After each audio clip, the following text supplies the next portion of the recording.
All right, so today we're diving into something pretty big, a real deep dive. We're talking about the U.S. dollar. And The U.S. dollar. yeah, and specifically, some folks are saying its dominance globally might be Threatened. Yeah. threatened. Yeah, a lot of you have sent in articles on BRICS Plus Right. and their plans to create this new payment system, BRICS Pay, it's called. Yeah, a lot of buzz around that. Yeah, and from what we're seeing, not everyone is Thrilled. thrilled is a good word, yeah. So let's break it down. First off, for anyone who maybe hasn't been following every twist and turn, what exactly is BRICS Plus what? Well, it started with the BRICS nations, Brazil, Russia, India, China, South Africa, and now it's expanding, bringing in countries like Iran, Egypt, Ethiopia. It's a pretty powerful block. Exactly. Yeah. So when they decide to do something, people pay attention. And what they're doing with BRICS Pay, that's a pretty big something. We're talking about a payment system running on blockchain, aiming to sidestep the SWIFT system. Yeah, that's the key here. SWIFT, for anyone who doesn't spend all day thinking about international finance, is basically how most money moves around the world right now. Country to country, bank to bank. It's like, The nervous system. yeah, the central nervous system of global finance. And right now, the dominant currency flowing through that system, it's the U.S. dollar. Which gives the U.S. A lot of power, influence, you know? Yeah. They can control access to SWIFT, use it as leverage. We saw that recently with Russia. After they invaded Ukraine, what happened? Cut off from SWIFT. Exactly. So BRICS Pay comes along, and it's basically saying, hey, we can create another way, a way that doesn't rely on the dollar or the U.S.-controlled SWIFT system. Right, and that's what's got some people, let's say, a little on edge. Yeah. And when we say some people, we're talking, at least in part, about former President Trump. Oh, yeah, his reaction was, how do we put this? Vocal. Yeah, vocal. The all-caps tweets, threats of 100% tariffs. Classic Trump. But behind all that, there's this real worry. What happens if the world starts using the dollar less? De-dollarization, right. That's the word everyone keeps using. Exactly. And the articles you sent, they lay out some pretty serious potential consequences for the U.S. It's not just theoretical. Yeah, let's talk about those. What could actually happen if the dollar loses its grip as the world's reserve currency? Well, first off, you've got inflation. The dollar's strong right now, partly because everyone wants it. High demand, stable value. But if demand drops, the dollar weakens, and suddenly all those things the U.S. imports, they get more expensive. So that's everything. Electronics, food, clothes. Everything. And it hits consumers right in the wallet. Things just cost more. And it's not just about stuff at the store, right? I mean, Yeah. if the dollar weakens, the government can't borrow money as easily. Exactly. And that can lead to higher interest rates. Mortgages, loans, all that gets more expensive. The cost of living goes up. Okay, so things get pricier, and that impacts everyone. But there's the other side of it, too, the global power aspect. Right. The U.S. has a lot of clout on the world stage because the dollar is so important. Countries need dollars, so they have to play by U.S. rules, at least to some extent. But if they start using other currencies more... The U.S. loses some of that leverage. Exactly. It's not like flipping a switch, but over time, power shifts. So it's not just economic, it's geopolitical, too. It's everything. So we've got this picture of what could happen if the dollar stumbles.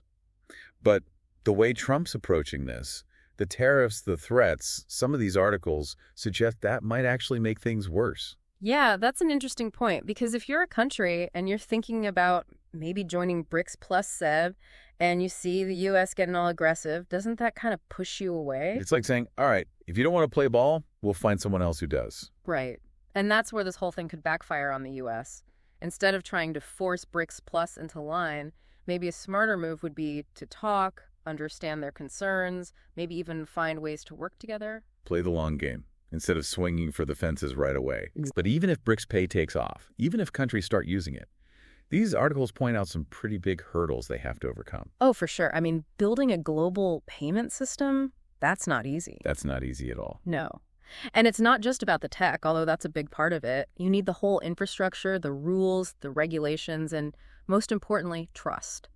Governments have to trust it. Banks, businesses, individuals, everyone. And that trust, is that maybe the toughest part? I mean, the dollar's been around forever. People know it.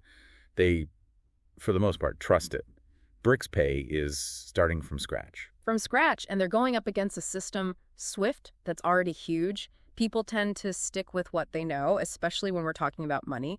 So BRICS Pay has to give people a good reason to switch, a really good reason. Like what? Lower fees?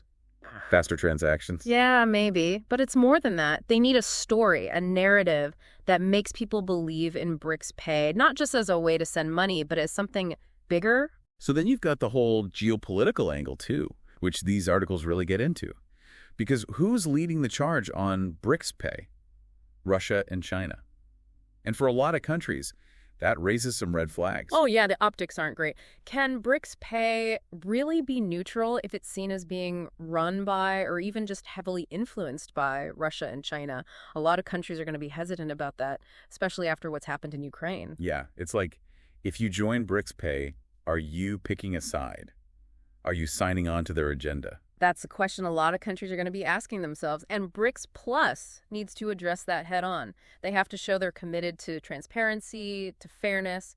Everyone needs to be on a level playing field, no matter their politics. So it sounds like BRICS Pay has its work cut out for it. To say the least. Yeah. But here's the thing, even if it doesn't become this giant SWIFT killer, the fact that it exists, that countries are trying to do this, it tells you something about where the world's going. Yeah, what's that? It's moving away from a system where the U.S. is always in charge, a U.S.-centric financial system. That era is fading.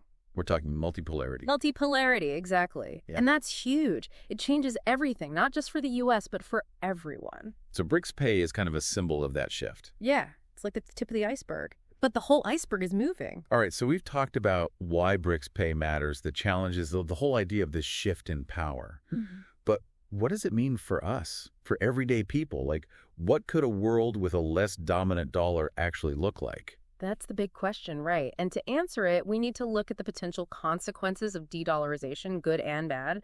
We need to think about what the future of global finance might hold. And that's what we're going to dive into in the next part of this deep dive. Stay tuned. Okay, so we've covered the why behind BRICS Pay, this desire for more control, maybe a shakeup in the global pecking order. But how can they actually pull this off? Because taking on SWIFT, that's a tall order. Yeah, no kidding. And those articles you sent, they don't sugarcoat it.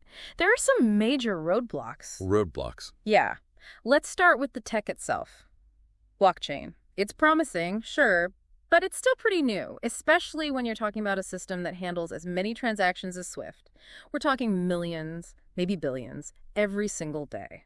Yeah, it's one thing to do like a test run or handle some crypto trades. It's a whole other ballgame to be the foundation of global trade for, well, for as many countries as BRICS Plus has. Right, the scale is massive. And blockchain itself, there are some technical challenges. Getting everyone on the same page across a network that big, security, preventing fraud, all of that, and at a global level, it's complicated. And the articles mention this network effect thing. Sounds like it's not just about the tech, but about getting people to actually use the system. It's huge. Think about Visa, MasterCard.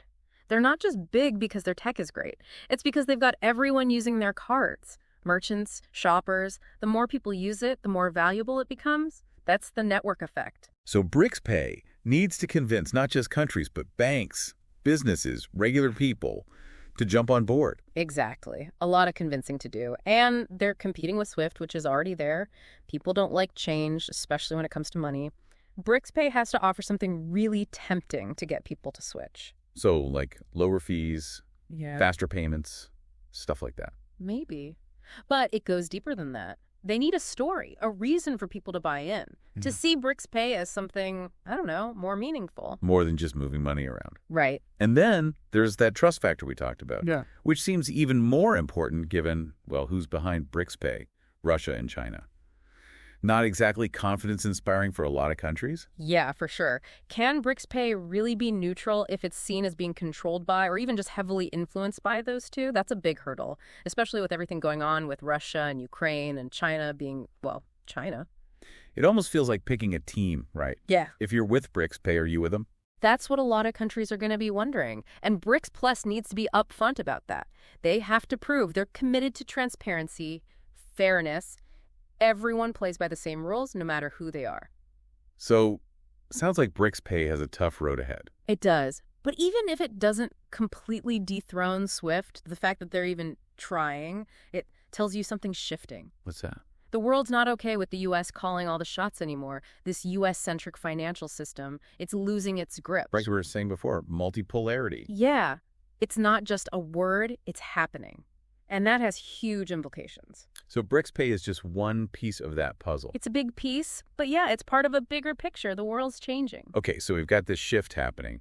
But what's driving it? What's pushing the world away from this U.S.-dominated system?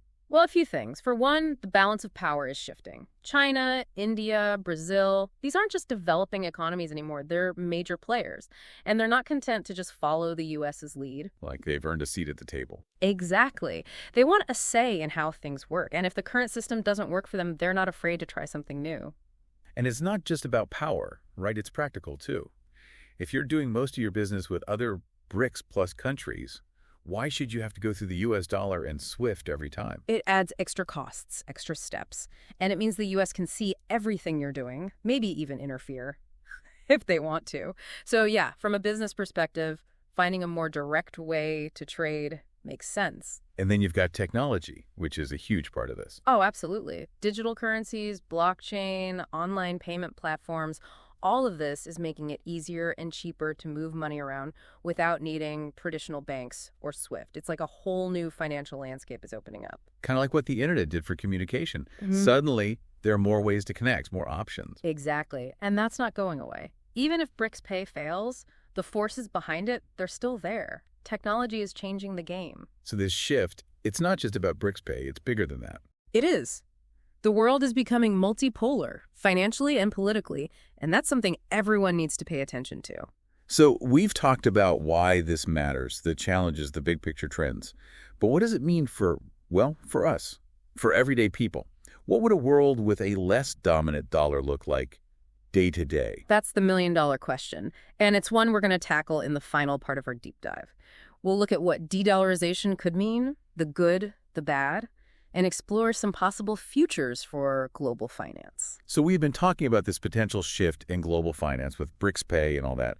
But let's get real here. What could this actually mean for us, for everyday people, if the U.S. dollar loses its grip on things? It's the question, right? And the truth is, it's complicated. There's no single answer. But we can look at what might happen, the good and the bad, based on, how economies tend to work. So let's start with the maybe the not-so-good stuff. What are the downsides for the U.S. if the dollar isn't king of the hill anymore? Well, inflation's a big one. Right now, the U.S. has this advantage. Because everyone wants dollars, it keeps the value pretty stable. But if that changes, if demand drops, the dollar weakens. And all those things the U.S. buys from other countries, They get more expensive. exactly, electronics, food, clothes, everything. And that hits people's wallets hard. Suddenly, everything just costs more. So it's not just about prices at the store, right? It's bigger than that. Oh, yeah. Yeah. A weaker dollar also means it's harder for the U.S. government to borrow money, which can push interest rates up. Mortgages, loans, all that gets more expensive. So the overall cost of living goes up. Okay, so that's the things get more expensive part. Yeah. But there's the whole global power dynamic too, right? Right. The U.S. has a lot of influence because of the dollar. Countries need dollars to trade, so they kind of have to play by U.S. rules. But if they start using other currencies... The U.S. loses some of that control. Exactly. It's gradual, but over time, the balance of power shifts. So we've got things getting pricier, the U.S. may be losing some clout. Not exactly a sunny picture. But some of the articles you sent also talk about potential upsides to a world where the dollar isn't the only game in town. Yeah, that's important to remember. The current system, it benefits the U.S., sure, but it's not necessarily fair to everyone else. A lot of developing countries, they're kind of stuck following the U.S.'s lead, even when it hurts them. Like they don't have a choice. Pretty much. So a system where there are multiple strong currencies, multiple financial hubs, that could give those countries more freedom, more choices. More control over their own economies. Exactly. And it could even lead to more competition, more innovation. We're already seeing that with fintech and blockchain. A less dollar-centric world could really shake things up in a good way. So it's not just about the U.S. losing, someone else winning. It's about a more diverse, more flexible system, maybe one that works better for everyone. Yeah, that's the idea. Yeah. The tricky part is getting there without causing too much disruption. That transition period could be rough. Because even if the end goal is good, the path to get there might be bumpy. No doubt. There'll be winners and losers, and things could get pretty unpredictable. That's why it's so important to talk about this stuff, to understand what's at stake and how we want to shape the future. And that's what we've been trying to do with this deep dive. Yeah. Look beyond the headlines, beyond the politics. Because, like it or not, change is happening. Emerging economies are on the rise, technology's evolving. The question is, how do we manage this change? How do we make sure it leads to a better, more stable world for everyone? Big questions, no easy answers. But as we wrap this up, I want to leave everyone with something to think about. This whole discussion, BRICS Pay, de-dollarization, it boils down to trust. Trust in institutions, trust in currencies, trust in the systems that make the world go round. And that trust, it's like anything else. You can earn it, you can spend it, and you can lose it. For sure. So as we move forward, the question for all of us is, who do we trust and why? And how do we create a system that's actually worthy of that trust? A system that works for everyone, not just a few. It's something we all need to be thinking about. Thanks for joining us for this deep dive into the world of BRICS Pay, de-dollarization, and the future of global finance. We hope you found it informative and thought-provoking. Until next time, keep exploring, keep questioning, and keep diving deep.